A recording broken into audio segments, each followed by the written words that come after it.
And good afternoon, ladies and gents. Welcome to the 37th edition of Manoa Valley Theater Live. I'm Devin. I am your MC host guy who talks first.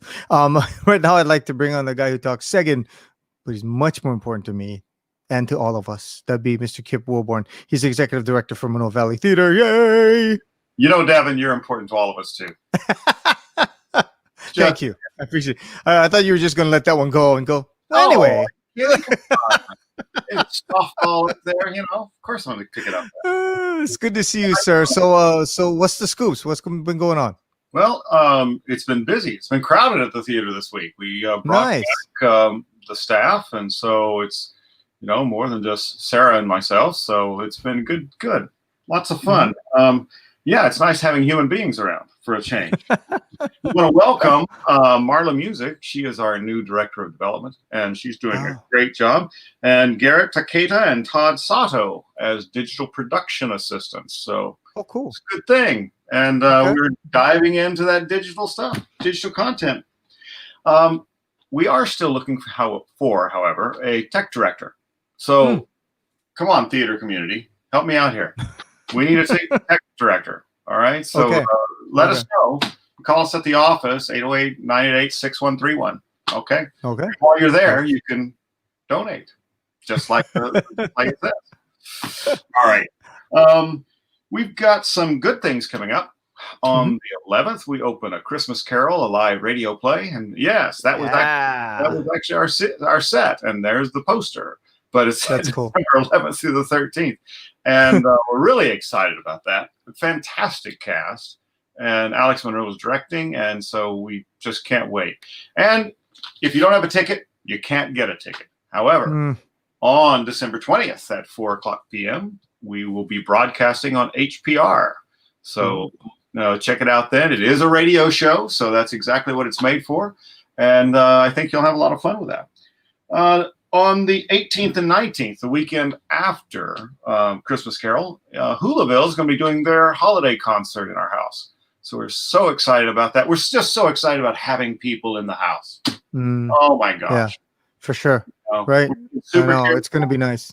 Make it as safe as possible. It'll be great. So looking forward. Hope I see you at the theater. Yeah. Yeah, for sure. Make sure you go on down and check it out. Okay. And look for Kip. He'll be there. Probably. Maybe stringing up lights. You never know. Something like that. All righty, sir. We will see you again shortly.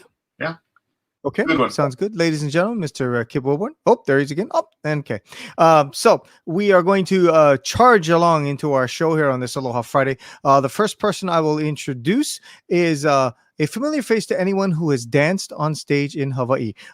She's a dancer who's been on Broadway in the original cast of The Lion King and the 1996 revival of King and I. She has been in pre-Broadway productions of Flower Drum Song and was featured in Radio City Music Hall's Spring Spectacular.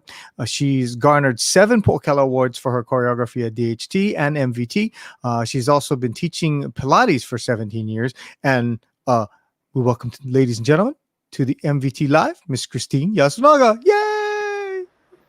Hello! Hi. Thanks for having you. me.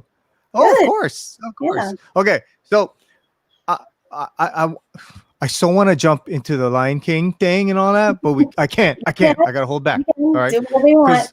Because first we got to talk about like where did you learn dance from? How did you get into it? I grew up dancing here in Hawaii, mainly ballet. I was trained at Punahou Dance School, and I danced with Hawaii Ballet Theater for many, many years. I was strictly ballet until maybe the 11th grade or 10th or 11th grade. Then I kind of dove into jazz and learned a little bit of hula, got into hip hop.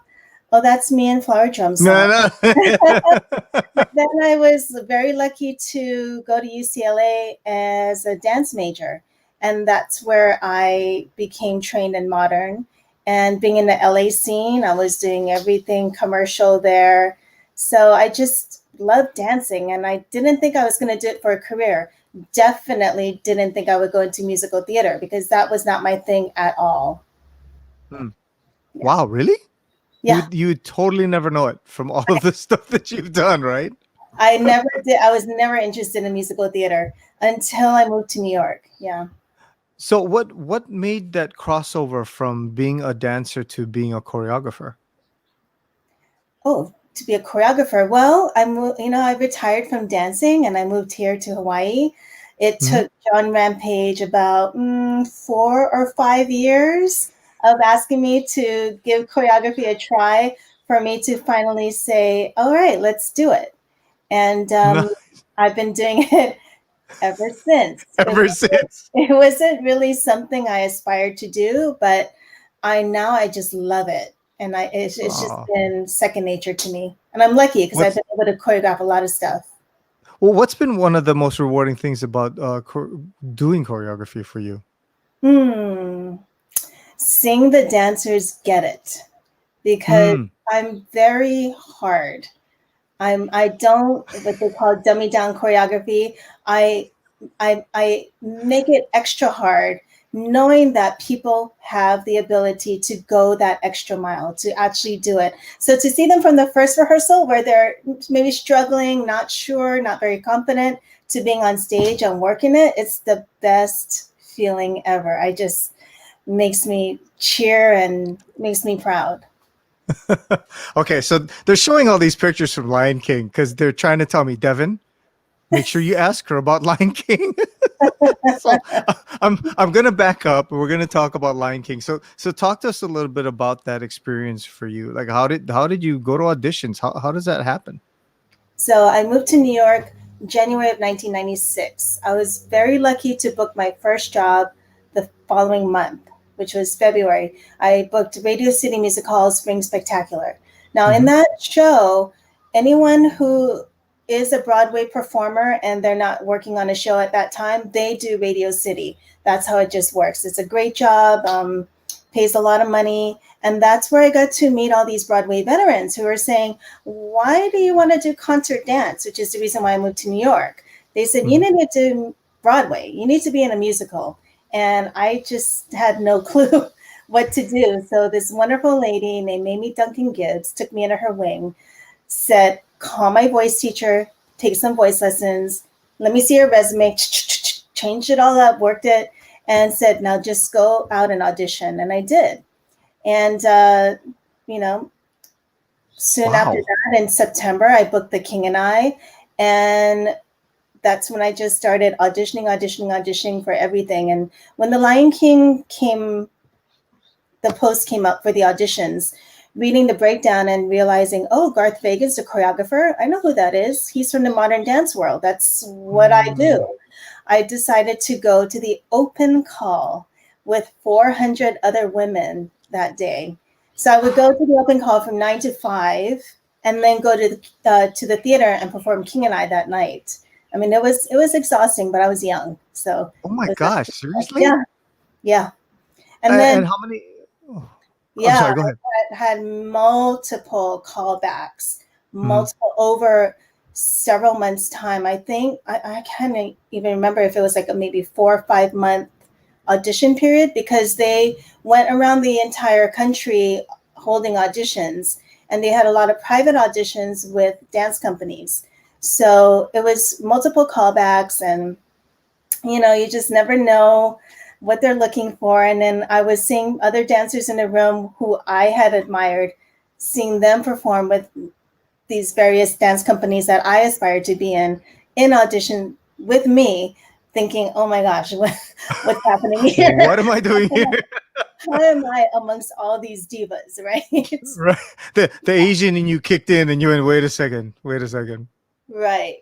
And that was the fun part about, being cast and going to my very first audition. I had come from The King and I, where, the majority of the cast is Asian.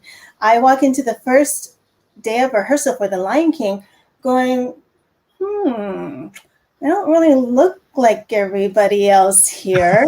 The majority, actually the entire ensemble, except for one other female, was African American. The other female, Irisol, was Puerto Rican. So she was darker too, but then I'm super fair and I really stood out. But what was fun later on in the process of doing rehearsals is Julie Taymor told us one day, she's the director, she said, plants and animals don't have colors. You were hired because you can do the work. And that's awesome. There you go. Wow, that's a great thing. That's a great thing to know from her. Yes. How was did you feel like the movement and everything was very different from what you had done previously? I mean, with like King and I versus, just doing regular, the kind of dance you were doing? Yes. Well, I was trained in modern, and previously when I was living in LA, I was dancing with a Black modern dance company. So I was well versed in. Oh, so you knew it already. Oh, okay. I knew that style very well, which is why the casting director, this is funny, it's the same casting director for King and I and Lion King. So when I showed up to the Lion King audition, the casting director called me out right away. He said, "What are you doing here?" And I said, oh my gosh. Trying to get another Broadway show. After we did a few rounds of dance, he actually came up to me and he says, "Now I know why you're here." It's because that's the style of dance that I was very strong in doing. But King and I you had the Laura Lubavitch and Jerome Robbins' original choreography. That was super stylized too. So yes, of course, yeah. Each show has its own style, so you have to be well versed as a dancer to be able to adapt to anything that you're thrown into. That's the way it is in the dance world. Right. And okay, I want to touch on allegiance really quickly, only because, as some people know, Christine and I actually worked. Okay, I was under Christine because she was our choreographer for this. And it was, and seriously, you were that first day we went to auditions, you kind of set the tone because we all went, "Oh, this lady's serious. But I remember that I was all elbows and knock knees and had no idea what I was doing. And you were it was weird because you came out, you're like, okay, we're gonna do this, and I'm gonna be really hard. And then I got out there and sucked. And you went, don't worry about it. It'll be okay. Just do the movements the best you can. And I went, oh, she's so nice. Well, So I appreciated your patience with us on that. And I was just curious, like, where does all that come from? Because being able to teach these complex dances to people who are not professionals, I mean, it's such a challenge for you. It is. Right? And it took me a while to really gain that patience and that how to teach non-dancers how to move. And a lot of it was working with kids. I was at Iolani for many, many years working with kids that had never danced before. And then also teaching Pilates. I teach all ages, all the way up to 84 years old. And so I have to be patient explaining movement and then realizing that I can really teach anybody to move. I'm very proud to say that because I have been able to do that. It just takes commitment, patience, and and being really just wanting them to get it. I really wanted you to be in that Bon dance, and I didn't give up on you. And I said, "You're gonna." I know you. There was no way I was getting out of the Bon dance. Yeah. I'm like, really? You don't need me. Look how many people there are. You're like, no, Devin, you were doing this. Yeah, you're kind of a force of nature. It's pretty amazing. So for you during this COVID time, I mean, what has it been like? Because I mean, it's not like you could be at your studio teaching Pilates. I mean, everything had to be on Zoom. I mean, how have you had to adjust and pivot? No, it's been terrible. When we were on complete lockdown, I couldn't work at all. So it was just being home. How many times can I wipe down the jealousies? How many things can I organize? It was really, really hard. And then once we started opening up a little bit, I teach dance at Punahou. Everything was on Zoom, and it continues to be on Zoom. So it took a while to really figure it out and get used to it, because in the beginning, I was in a dance studio by myself, feeling like I'm teaching an aerobics video, because I feel like I'm talking to myself the entire time, and I'm not getting a response. But now I'm getting more used to it. With Pilates, I teach on a reformer, so I can't do Zoom. It was great that we slowly opened up. I started doing individual classes, semi-privates, and now we're just doing very small group classes. But everybody's been very safe, wearing masks, PPE. We're distanced, so it's slowly getting back. Yeah, but not 100%. But it's been Christine, yeah. Thank you so much for this time that you're spending with us. Please hang out for a bit, because we're gonna bring out our second guest, and then we're gonna have the two of you come back, and you can both share jokes about how bad a dancer I am. Ladies and gentlemen, Miss Christine Yasunaga. Thank you, Christine.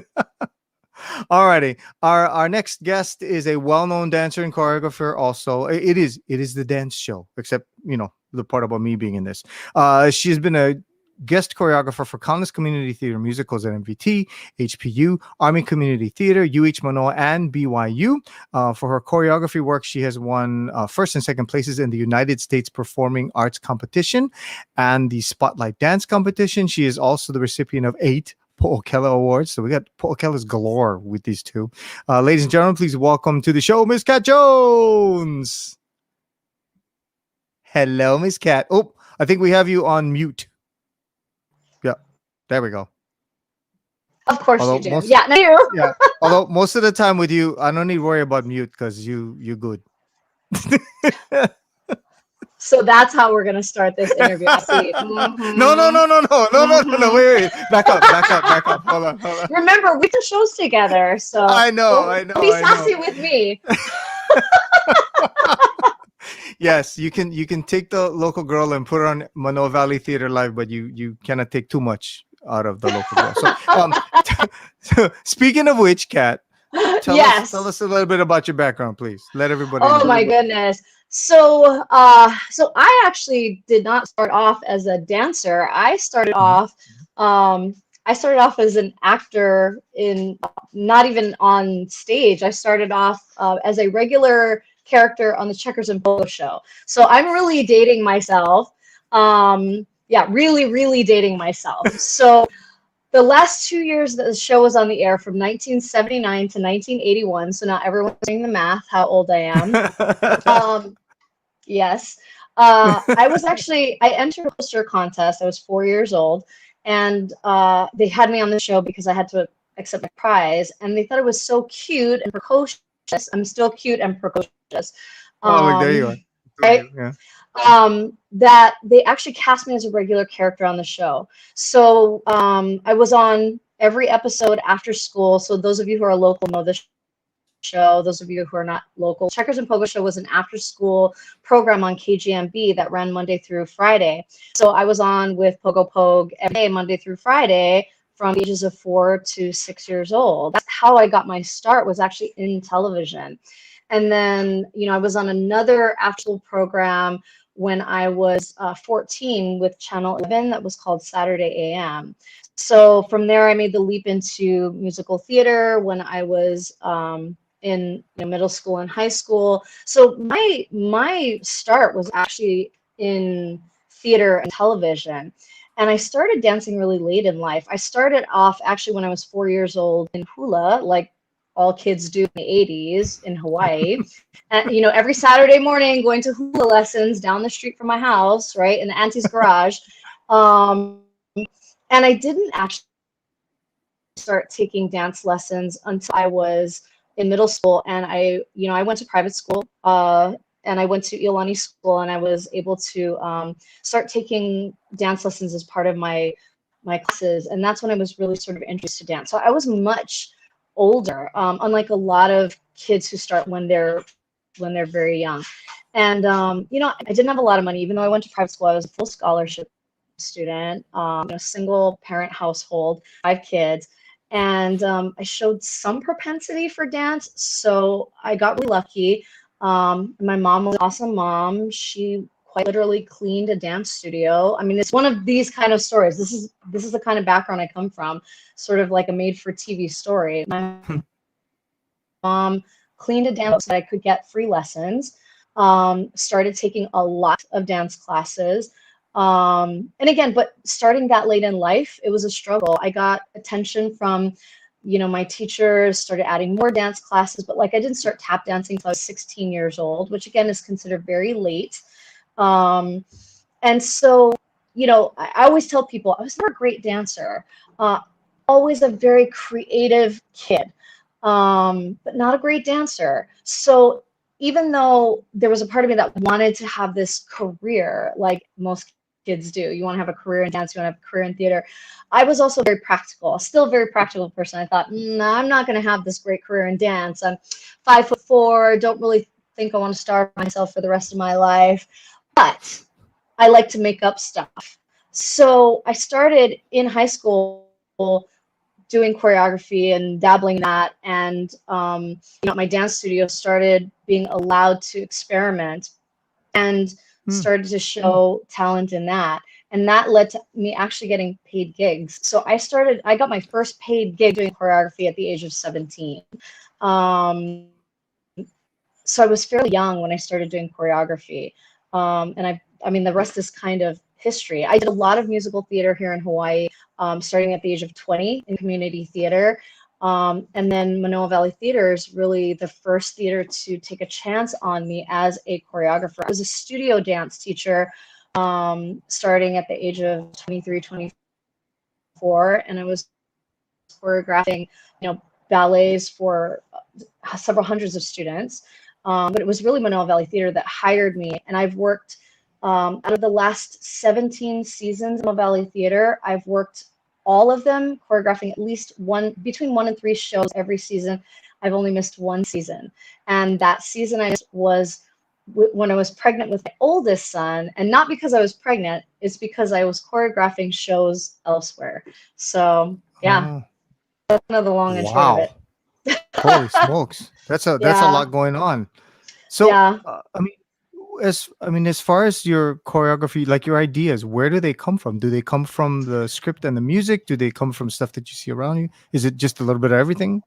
I have a wide range of experience in terms of like the classes that I've taken. I'm trained in tap, ballet, jazz, hip hop, acro gymnastics. I took formal Japanese dance, traditional Japanese dance, 18 years of hula, believe it or not.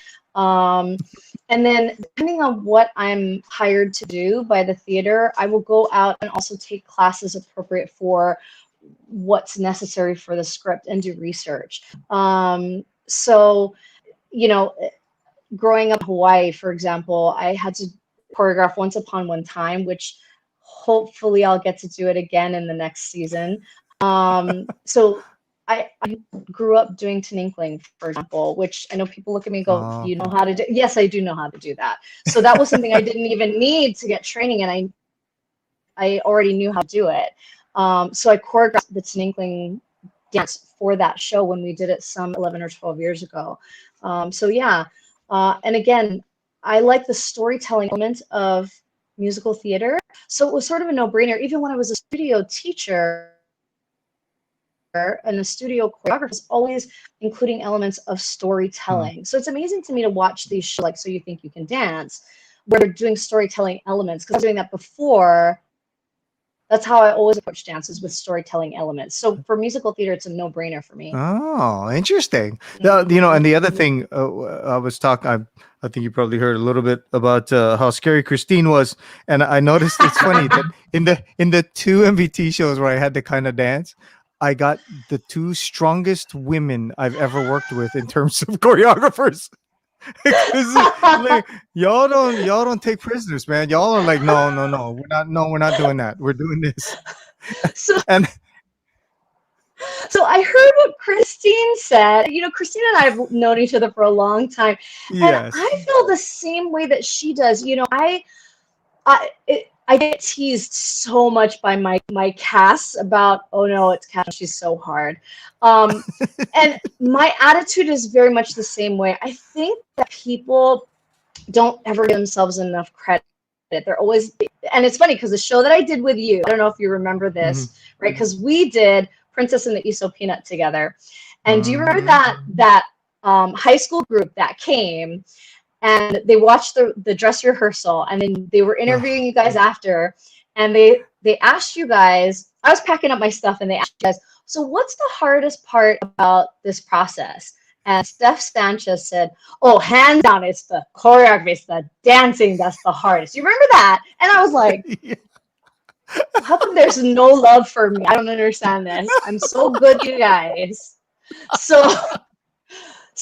But here's really my philosophy on this. I think, you know, people really come into musicals, you know, feeling afraid and selling themselves short on dance and choreography. And I know that everybody has it in them. And, you know, it's my job to put on a good show.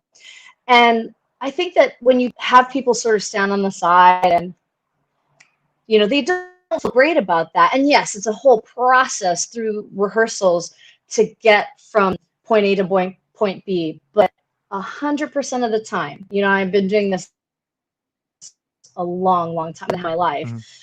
When we get to opening night, people always look back and go, I can't believe I'm doing this on stage, and I feel so accomplished. And it's that point where if the cast feel amazing about it, then I feel like I've really done my job. You know, it's of course it's about putting the art on stage, right? But it's also about hoping that people feel amazing and accomplished about what they've done. And that piece of it is important to me as well. And I think that people are capable of so much more than they think. I think I can see that in people. Well, I mean, and I feel like I just gave away all my secrets. Don't worry, you can still be hard as nails. It'll be fine. You can ask any of us. You can ask any of us that you had to be choreographer for, and we'll all go, yeah, she's scary. She's scary. Don't make her mad. Right?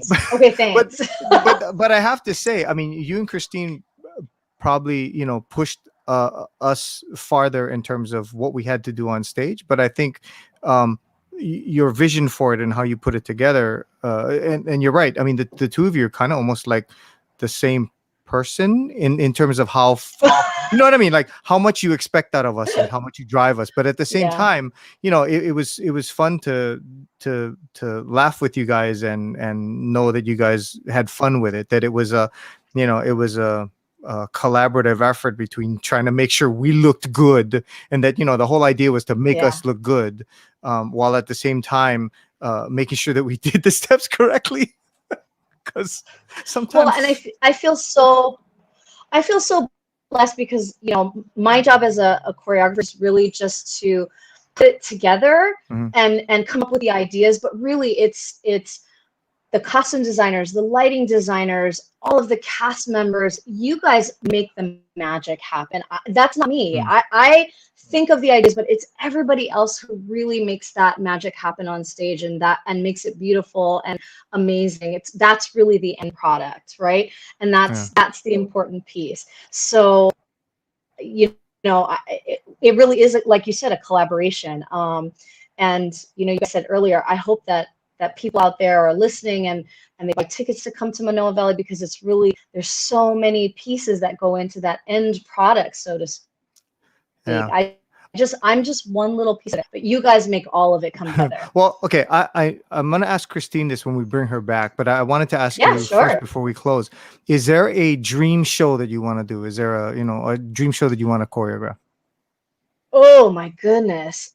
Or one of your favorite shows, you know, that you said, man, if I could just choreograph that show, it would be really fun. And this, Christine lucks out because she gets to sit in the back and think, okay, what is the answer I have for this question? Yeah. Wow. She gets to think. You know, I have to say, I've been so lucky. I've probably choreographed upwards of 60 to 70 musicals in the last 20 years. And I've been able to check off so many on my bucket list that you know, I've done Young Frankenstein, I've done Rocky Horror twice. And the thing that I've been so lucky is I've gotten to go back and redo some of the ones that I loved and do them again. I've done Annie like 4 times. So I'd have to think about that. There's some classic musicals that I haven't done that I like to do. Like I'd love to do Oklahoma, for example. Okay. So some of the bigger classic musicals are on my list that I haven't done to do, which is funny because some people think they're dated, but I really do love classic musicals as well. But you know, that's a hard question, and they're always coming out with new ones. So yeah, right, exactly. Okay, but yeah, that's good. That's good. Well, when you do 60 shows, it's hard to pick, you know, another one out of that. So it's fine. Kat, thank you so much for this time. And now I'm going to bring Christine in as well, please. Awesome. Okay, Christine, you had time to think about it. I did. You got a dream show? I do. An original. Okay. Something that's never been done, and I looks like I'm going to have my chance to do it. I know you interviewed Rosalind and Patrick last week. I am going to be part of the team for that project. Oh, wow.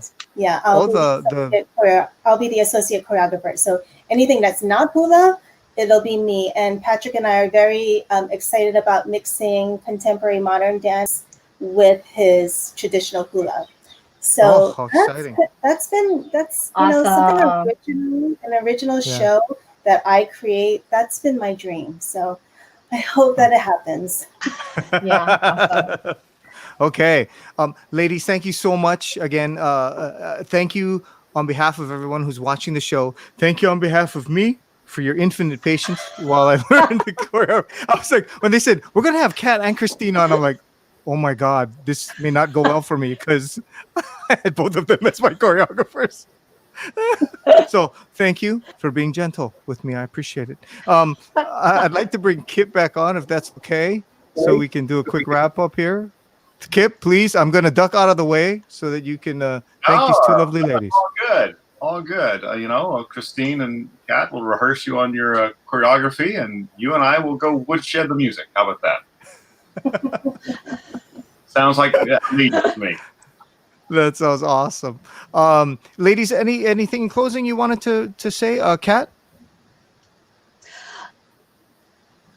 You know, the MVT is definitely for the last, 16, 17 years of my choreography career, and even before that, when I was strictly a performer, MVT is really close to my heart and feels like my home. And right now, I think people are really, as artists, are really struggling. Crew members, volunteers, performers, and even if it wasn't their, mainstay as their in terms of pay, we're not able to do our craft, right? We're not able to participate in our passions. So, when you have opportunities to support the arts in any way, get back into the theater, right? Buy tickets to go see a show, become subscribers, donate when you can.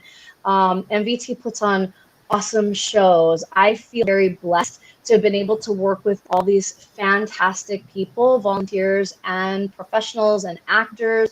And so many of them have gone on to continue to do wonderful things. And I just feel blessed to have been a part of their sparkle. I mean, really, because so many of them have gone on to do amazing things. So really support when you can. That's my little pitch from VT, because Okay. I've been a part of this big family. Yeah, thank you. Christine. I'm new to MBT, but I'm not new to being an audience member or supporter of MBT. So continue, to support any kind of arts that's out there. My husband and I are both performing artists. We are struggling during this time of COVID. So when we are safe to return, please just support live performances any way that you can, and continue to be safe and healthy out there. We just have to take care of each other. Yeah. Wow. Absolutely. Thank you so much. Donate. Yeah. Donate. Check it out. Check it out there. It's crawling across. Okay, you got it. All right. There we go. Really appreciate all your support, and please support us, support Diamond Head, support the symphony, the ballet, the opera. Yes, yes. Because we need the arts, and it's very important, and it looks like we're going to be in tier 2 for a while. So when you get a chance to go see something in a small audience, take advantage of it. Definitely. Yeah. Okay, so ladies, Kat Jones, Christine Yasunaga, thank you so much for spending this time with us. I wish I had more time with you both, honestly, because you have so much to share. So thank you for being with us. Hopefully we'll have you back on again. And Kip, thank you. Andrew, Kristen, Braddock. Till we see you next week. And it's kind of a Christmassy edition of the show. Right. I might have to go get my mistletoe out or something. I don't know. But anyway, we will see you next week with more. Well, maybe not mistletoe, because it's me and Kip first, so that would be weird. Small fight. We'll see you next week with more MVT Live right here. Thank you so much. Aloha, everybody. Bye. Merry Christmas. Happy holidays, everybody.